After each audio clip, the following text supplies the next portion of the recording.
मित्रांनो, सर्वांना सप्रेम जय जिजाऊ। महाराष्ट्रामध्ये मराठा आरक्षणाचं आंदोलन सध्या प्रचंड तापलेलं आहे।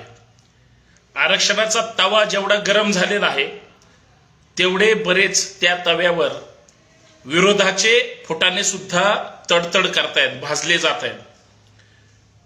खरं तर मनोज जरांगे पाटलांचं मराठ्यांनी तरी धन्यवाद मानले पाहिजेत, परंतु दुर्दैव असं आहे की काही जरांगे पाटलांसोबतचेच मराठे हे मराठा नेत्यावर त्या ठिकाणी आरोप करताना दिसत आहेत आणि मनोज जरांगे पाटील मात्र मराठ्यांच्या पोरांचं कल्याण व्हावं म्हणून आमरण उपोषण करतायत। किती म्हणजे विरोधाभास आहे। मग ते नगरचे अजय बारसकर असतील किंवा आता नवीन खुने वगैरे अजून 2-3 आले, 1-2 ते महिला आल्या होत्या, ह्यांची काय दुश्मनी आहे जरांगे पाटलांसोबत हे मला माहित नाही, परंतु एक चळवळीतला कार्यकर्ता म्हणून मला असं वाटतं, आत्ताच मी चर्चा करत होतो की मराठेच मराठ्यांच्या मुळावर उठत असतील तर दुसऱ्या शत्रूची गरजच नाही। बरं, मनोज जरांगे पाटलांनी मराठा आरक्षणाचं आंदोलन ह्या 2-4 महिन्यात ताकदीनं गरम केलंय। काहीतरी पदरात मिळवतायत, मिळेल न मिळेल हा नंतरचा प्रश्न आहे। लगेच मनोज जरांगे पाटील अत्यंत वाईट आहेत, अत्यंत म्हणजे हेकेखोर आहेत, अजून भ्रष्टाचाराचे आरोप अजून झालेले नाहीत, चारित्र्यावर त्यांच्या विनाकारण चर्चा केली जाते। मला एवढंच म्हणायचंय, तुम्ही माणसाच्या पोटी जन्माला आलात की जनावरांच्या? एक आपल्यातलाच माणूस, अरे तुम्ही त्यांच्या सोबत होते ना, सगळ्यात महत्वाचं एक माणूस आपल्यातून सामान्य गोरगरीब अक्षरशः ज्यांच्या म्हणजे शरीराकडे पाहिलं, घराकडे पाहिलं तर यांच्याकडे काहीच नाही हे लक्षात येत असताना पोट तिडकीनं माणूस 2दा आमरण उपोषणाला बसला, सरकारला झुकावं लागलं, 3ऱ्यांदा आता परत बसला। ठीक आहे, त्यांचं शैक्षणिक नॉलेज कदाचित कमी असेल पण मांडण्याची शैली ग्रेटच आहे ना। कदाचित त्यांची जी काही लिगल टीम असेल किंवा आरक्षणाच्या बाबतीत ज्या समाजातले काही अभ्यासक असतील त्या लोकांशी चर्चा करून त्यांनी त्या ठिकाणी मुद्दे मांडले असतील, सरकारकडे प्रेझेंटेशन झालं असेल, त्याच्यात काही कमी जास्त झालं असेल म्हणून मनोज जरांगे लगेच अपयशी झाले। अरे पोट तिडकीनं करत असताना थोडं फ्रस्ट्रेशन येत असतं, तुम्ही लगेच त्या माणसाला बदनाम करणार? खरं तर धन्यवाद मानले पाहिजेत त्या संभाजी ब्रिगेडचे अध्यक्ष, प्रदेशाध्यक्ष ऍडव्होकेट मनोज आखरे साहेबांचे।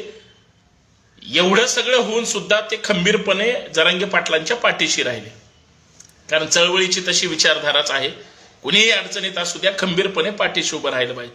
मला त्याच्या पुढे जाऊन म्हणायचंय की जो माणूस आपल्या समाजासाठी काहीतरी करतोय, लगेच खेकडे असतात बघा। मला तुम्हाला एक गोष्ट सांगायची, नदीतले खेकडे असू द्या किंवा समुद्रातले खेकडे असू द्या, आणि खेकडे तुम्ही गोळा करून आणा आणि एखाद्या मोठ्या पातेल्यात किंवा एखाद्या ड्रम मध्ये टाका, एक खेकडा वर जात असताना दुसरा खेकडा बरोबर त्याच्या टंगड्यात टंगडे घालतो।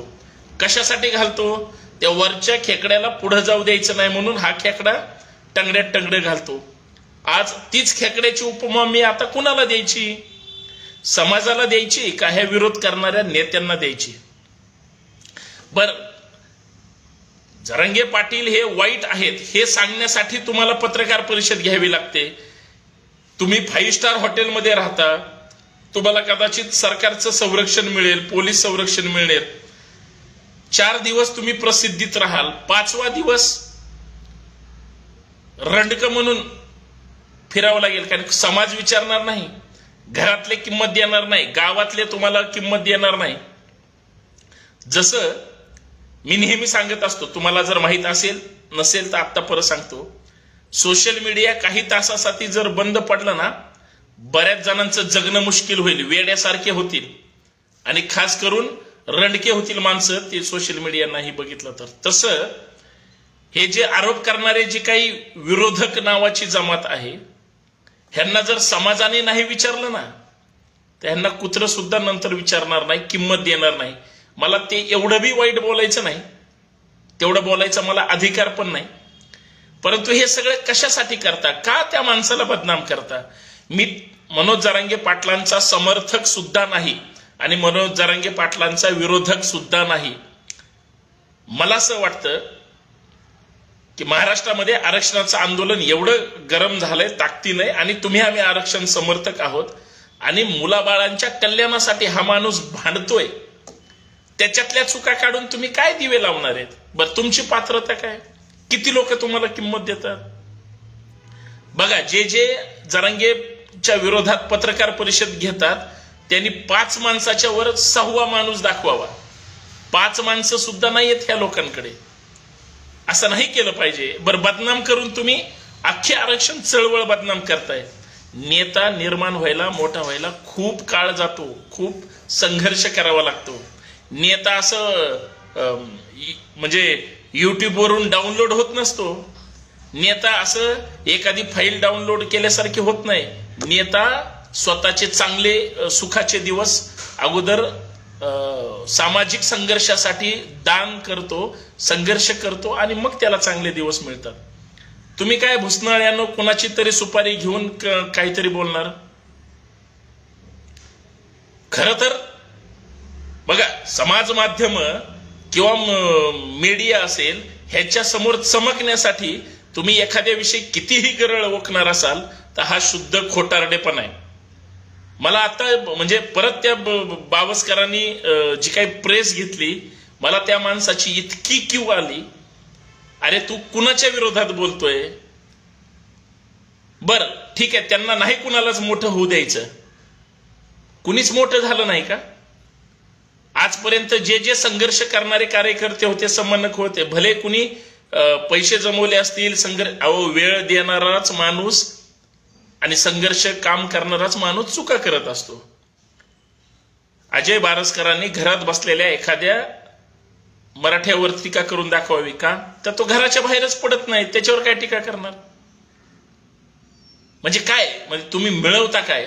दुर्दैव या गोष्टीचं वाटतंय की बुद्धीची जी काही दिवाळखोरी आहे, फक्त एवढंच आहे मित्रांनो, बोलण्याच्या ओघात सांगून गेलं की जास्तीत जास्त याच्यासाठी शेअर करा की कळू द्या त्या झोपलेल्या मराठ्यांना की आम्ही कुणाला जास्त महत्व देतोय, जरांगे पाटलांवर विरोध करणाऱ्यांना का जरांगे पाटलांना महत्व द्यायचंय? मी म्हणतो जरांगे पाटलांना सुद्धा महत्व देऊ नका, त्यांना प्रचंड महत्व मिळालंय. ते जे मुद्दे मांडतात, जे आरक्षणाची चळवळ त्या ठिकाणी उभी केली, त्याला पाठिंबा द्या तुम्ही. बाकीचं सोडा. ते जरांगे पाटील जरी म्हणजे 35 किलोचा पैलवान असले, सगळ्यांना पुरून उरणार आहे, हेही तितकंच खरंय. चुका त्यांच्याकडून होतील, मी म्हणतो चुका झाल्या पण पाहिजेत. चुका झाल्याशिवाय त्यांच्या लक्षात येणार नाही. पण त्यांच्या चुका सांगण्याचा तुम्हाला अधिकार काय? तुम्हाला त्यांच्या शेजारी बसू दिलं नाही किंवा तुम्ही कुठल्या टीव्ही चॅनलला दिसले नाही म्हणून तुमचा पोटसूळ उठलाय का? अरे, तुम्ही शुद्ध घाणेरडी मानसिकता आहे तुमची.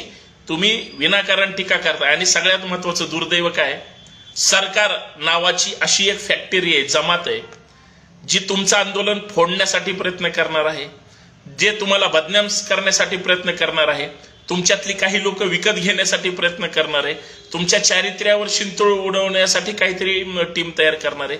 काहीच नाही जमलं तर तुम्हाला बदनाम करण्यासाठी प्रयत्न करणार आहेत. काहीच नाही जमलं तर आंदोलन कसं गुंडाळता येईल याच्यासाठी प्रयत्न करणार आहेत. हे जर 4-5 मुद्दे जर संघर्ष करणाराला आणि नेत्याला कळणार नसतील आणि सगळे शुद्ध जातीचे सुद्धा आमदार खासदार हे पाठीत खंजीर खुपसणारे आहेत. सगळ्यात भयानक शत्रू कोण आहे? आपल्या आसपासचा, जो आपल्याला गोड बोलून आपला विश्वासघात करतो आणि आपल्या पाठीत खंजीर खुपसतो. हे सगळ्या समाजाला लागलेला शाप आहे आणि तोच माणूस घातकी असतो. ही जी आज म्हणजे मीडिया समोर येऊन जे पोपट सुपाऱ्या घेऊन बोलतायत ना, ही शुद्ध हरामखोरपणा करतायत. माझं तर प्रामाणिक मत आहे, असले लुटारू, असले गद्दार माणसं या महाराष्ट्राच्या मातीत तुमच्या माझ्या आसपास जन्मालाच कशी काय येऊ शकतात, ज्यांची नीतिमत्ता घाणेरडी. हा सगळा म्हणजे ऐकलं ना, मला एकदम एवढा राग आला ह्या सगळ्या लोकांचा. अरे काय आंदोलन बदनाम जर आत्ता झालं ना साहेब, परत नाही आंदोलन मोठं होणार. आजपर्यंत जाती जातीत वाद लावण्याचं काम केलं, धर्मात वाद लावायचं काम केलं, आता आपसात वाद लावायचं काम केलंय. ज्यांना आरक्षण चळवळ मोडीत काढायचे ते यशस्वी झालेत, लक्षात ठेवा.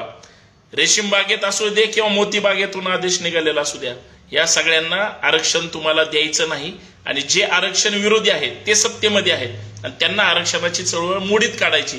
माझं एवढंच म्हणणं आहे, कायदा हातात घेऊ नका, कायदा मोडू पण नका, सार्वजनिक वाहतुकीला व्यवस्थेला अडथळा होईल असं काही करू पण नका आणि सगळ्यात महत्वाचं, एकमेकाच्या विरोधात एकमेकाची जी लपतर वेशीवर टांगतायत, कपडे फाडतायत, ते सुद्धा करू नका. आता कायदेशीर जी लढाई आहे, जी घटनात्मक लढाई आहे, ती जर नाही लढली तर करांट्यांनो परत कोणी विचारणार नाही आणि सगळे विरोध करणारे अत्यंत घाणेरड्या मानसिकतेचे आहेत.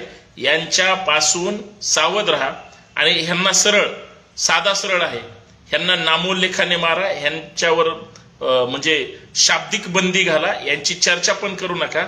हे भुंकत राहतील, ह्यांनी सुपारी घेऊन भुंकण्याचा त्या ठिकाणी विडा उचललेला आहे. अशा माणसांना वेळीच काय करायचं हे तुम्हाला सांगायची गरज नाही, परंतु वेळीच त्यांना आवर घालणं गरजेचं आहे. त्यांचे शब्दच त्यांना आवर घालतील. तुम्ही मात्र कायदा हातात घेऊ नका, एवढंच माझं मत आहे. कारण चळवळ बदनाम होतीये, चळवळ बदनाम झाली तर सगळं डिस्टर्ब होऊन जाईल आणि शत्रू जागा होईल. शत्रू कोण आहे हे तुम्हाला कळेलच. धन्यवाद. जय जिजाऊ, जय शिवराय.